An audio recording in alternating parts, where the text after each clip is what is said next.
အားလုံးပဲမင်္ဂလာပါရှင် idea share ရတာရနာ page ကနေပြန်လဲကြိုဆိုလိုက်ပါတယ်ကျွန်မအခုပြောမယ့်အကြောင်းအရာလေးကတော့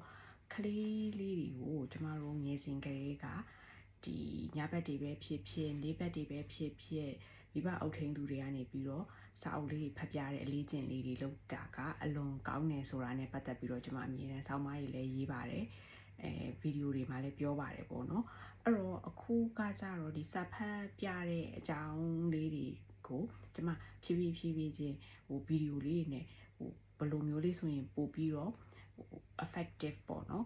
effective ဖြစ်တယ်ဆိုတဲ့နေရာမှာထားလိုက်ပါတော့ကလေးရဲ့သင်ကြားမှုအတွက်လားအုံနောက်ဖွံ့ဖြိုးမှုအတွက်လားစကားပြောစွမ်းရည်အတွက်လားစကားပြောနောက်ကျတဲ့ကလေးတွေအတွက်လားစသဖြင့်ကျမကဗီဒီယိုလေးတွေအခုအပိုင်းလေးနဲ့တင်ပေးနေရပေါ့နော်ဗီဒီယိုတွေထဲမှာလည်းလိုက်ရှာပြီးတော့နားထောင်ကြည့်လို့ရပါတယ်ဘယ်လိုပုံစံလေးတွေဖတ်ပြပါဘယ်လိုကလေးလေးဆိုလို့ရှိရင်ဘယ်လိုပုံစံလေးနဲ့ဖတ်ပြပါဆိုတာဒီလိုကျမအခုဖြည်းဖြည်းချင်းတင်ပေးနေရပေါ့နော်အဲ့တော့အခုဒီဗီဒီယိုမှာကြတော့ကျမကကလေးလေးတွေကိုအဲ့လိုမျိုးစာအုပ်ဖတ်ပြရတဲ့အခါမှာတခါတလေကြလို့ရှိရင်ဒီလိုပုံစံလေးတွေလည်းထည့်ပြီးတော့ပြောပြပါဆိုတာလေးကိုပြောပြချင်တာပါအဲ့ဒါကတော့ဗာလဲဆိုတော့ကလေးတွေကိုစာအုပ်ဖတ်ပြတဲ့အချိန်ကြလို့ရှိရင်တကယ်အပြင်လောကနဲ့ဒီစာအုပ်ထဲကအကြောင်းအရာတွေကိုတက်နိုင်သလောက်တခါတလေကြလို့ရှိရင်ချိတ်ဆက်ပြီးတော့တခါတည်းပြပေးပါပြောပေးပါပေါ့နော်ဖြစ်နိုင်တဲ့ဟာလေးတွေဆိုရင်ဥပမာရာသီဥတုနဲ့ပတ်သက်တဲ့စာအုပ်လေးတွေဖတ်နေတယ်ဆိုလို့ရှိရင်အပြင်မှာတခါတည်းကျမတို့ကဒီနေ့ရဲ့ရာသီဥတုကဘယ်လိုလေးဖြစ်နေတယ်ဆိုတဲ့ဟာလေးကိုလည်းသူတို့ကိုတွဲပြီးတော့ပြောပြပေးပါပေါ့နော်စာအုပ်ထဲမှာ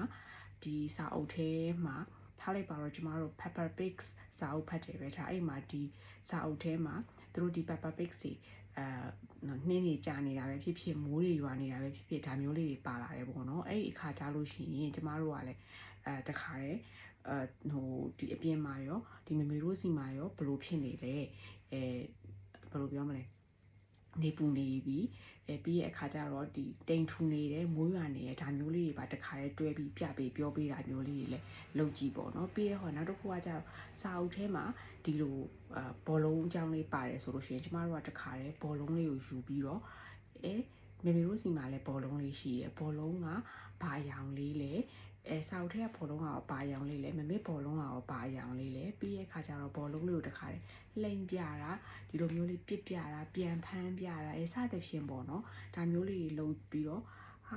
စာအုပ်ထဲမှာရောတွက်တီထားလိုက်ပါတော့ဘောလုံးလေးကိုလှိမ့်ပြနေတာအဲ့ဆိုကျမတို့ကလည်းအပြင်မှာဘောလုံးလေးကိုလှိမ့်ပြမယ်ပြီးရင်သူ့ကိုတခါပေးပြီးတော့ဒါလေးလိုက်လုပ်ကြည့်ပါဦးဘောလုံးလေးကိုလှိမ့်ကြည့်ပါဦးဆိုတဲ့ဟာမျိုးလေးနဲ့တခါတဲ့ action လေးနဲ့တွဲပြီးတော့သင်ပေးပေါ့နော်ဥပမာဒီစာအုပ်ထဲမှာဒီ character နေပြီးတော့မှရေတောက်တယ်ဆိုလို့ရှိရင်လည်းရေခွက်လေးပါတယ်ပဲထားအဲ့ဆိုအပြင်မှာတခါလေဒါမေမေရေခွက်ဒါလေးကတော့သမီးလေးရဲ့ရေခွက်ကာတွန်းဒီ character မှာလည်းထားလိုက်ပါရုံလေးမှာဆိုလဲရုံလေးမှာလည်းရေခွက်လေးရှိတယ်မေမေတို့တွေမှာအကုန်လုံးရေခွက်လေးတွေရှိတယ်ရေထဲတောက်တယ်ဒီလိုမျိုးလေးကင်ပြီးတော့ကိုယ့်ဟာကိုယ်ဒါမျိုးလေးမောတောက်တယ်စသဖြင့်ပေါ့တခါလေးတွဲပြီးတော့သင်ပြီးတဲ့အလေးအကျင့်လေးလည်းရန်ဖန်ရန်ခါပေါ့အမြဲတမ်းကြီးတော့လုပ်စီရမလို့ပါဘူးဒါပေမဲ့ဒါမျိုးလေးလုပ်ပေးခြင်းအပြင်ကလေးငယ်ရဲ့စကားပြောစွမ်းရည်ရောဝေါဟာရကျွယ်လွှားမှုစွမ်းရည်ရောပြီးတော့တခါတည်းကျမတို့ကစာအုပ်ထဲကစကားပြောတွေစကားလုံးတွေဝေါဟာရတွေကိုသင်ပေးရုံနဲ့မဟုတ်ဘဲနဲ့အပြင်မှာပါတကယ်လက်တွေ့မှာစကားပြောတဲ့ဟာပေါ့နော်ဘယ်လိုပြောလဲဆိုတဲ့ဟာကိုပါကျမတို့ကသင်ပေးရရောက်တာပေါ့နော်အဲ့ဒါကြလို့ရှင်ပို့ပြီးတော့ကလေးတွေလည်းအသုံးတည့်တာပေါ့ပြီးတော့ကျမအမြဲပြောပါတယ်ချက်ချင်းလိုက်ပြောခိုင်းတာချက်ချင်းသူတို့ပြန်ပြောဖို့ဒါမျိုးတွေမျှော်လင့်လို့မရဘူးဒီအတွက်လည်း pressure မထားနဲ့ပေါ့နော်သူတို့ကိုအဓိက input လုပ်ပေးဖို့ပဲပြီးရင်သူတို့တဖြည်းဖြည်းနားလည်လာပြီးရင်ဒါပြန်ပြီးတော့နောက်တစ်ချိန်မှာပြန်သုံးမယ်ဒါ express လုပ်တက်လာလိမ့်မယ်ပေါ့နော်သူတို့ကိုအချိန်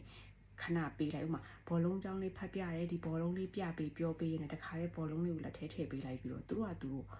ခဏစဉ်းစားပါစေပေါ့နော်ကိုစတိုက်ကြီးဆက်မဖတ်နေသေးလဲရတယ်သူတို့စဉ်းစားပြီးတော့အဲ့ကြရင်သူတို့တခုခုပြောတယ်ကွာပြောလာလိုက်မယ်မှာသူတို့ဘောလုံးဘောပဲဖြစ်ဖြစ် orange ball ပဲဖြစ်ဖြစ်အဲ့လိုမျိုးတွေသူတခုခုပြောလာပြီးတော့မှဒါကိုကနောက်အခန်းတစ်ခုကိုဆက်ပြီးတော့ဖတ်ပေါ့နော်အဲ့တော့ဒါမျိုးလေးတွေလုပ်ပေးလို့ရပါတယ်ဆိုတော့ဒါလည်းကလေးတွေကိုစာအုပ်ဖတ်ပြတဲ့အခါမှာ reading tips လေးပေါ့နော်ပြပေးရပဲဖြစ်ပါတယ်အသုံးဝင်နေဆိုလို့ရှိရင်တခြားလူတွေလည်း share ပေးလိုက်လို့ရပါတယ်ဆိုတော့အားလုံးကျေးဇူးအများကြီးတင်ပါတယ်